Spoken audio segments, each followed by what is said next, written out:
During my career at Armstrong World Industries, it seemed like critical problems always happened over holidays. For me specifically, Thanksgiving was my nemesis.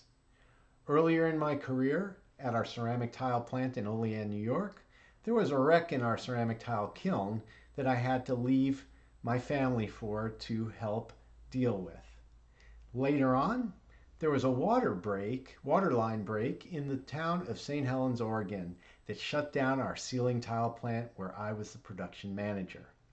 Well, I got the call late on Thanksgiving night that there was no water at the plant. Well, that's a huge problem in the production of ceiling tiles, as water is the main component. And it starts off very wet and then gets dried as the tiles are formed. We had been running very well, but once the water got shut down, and that was full stop, they had to shut down and dump wet material into a pit, which had a limited capacity. But the water didn't come back on. And it created a mess in the board dryer, where the crew had to take 14-foot long rakes to drag messed up ceiling board out of this 400-foot dryer. Now, I went to the plant to see if I could find someone to provide information.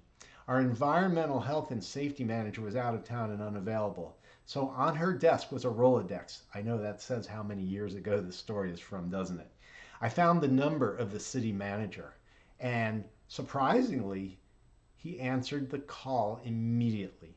He told me that the main city line water had burst, and he was trying to get things back online for the residents as top priority. I reminded him that we had 200 employees at our plant and we were the largest employer in town, and we were in deep need of water as well as the residents.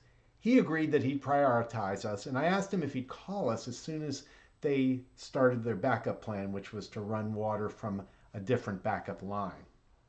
Now, this was very risky because when you start water back up after a main break, pressures can be high, and if they're too high, they can damage equipment. So it was critical that we got the communication from him.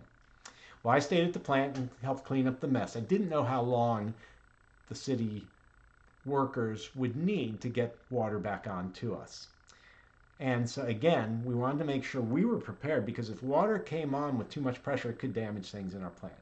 Well, the water did come on, but we didn't get a call, and we started back up thinking that everything was solved, but it took just a few minutes before the water got shut off again, and another huge mess in our board mill side to clean up, because again, we weren't warned and the water was turned off quickly. So I called the city manager again. It was probably about 2 in the morning, and reminded him that he was going to call us before starting up and shutting down the water in the city.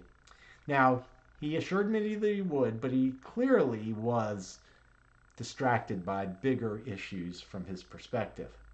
Now, this happened a few times overnight, so we finally decided to devise our own plan because we weren't going to get communicated. What we did was we watched our water meters down in the basement to make sure that we actually had consistent pressure before we decided to start back up.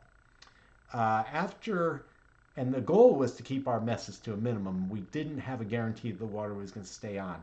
And as it turns out, for 2 days of starts and stops, we finally went back to normal, and luckily had a lot less messes than we would have had we not had this plan.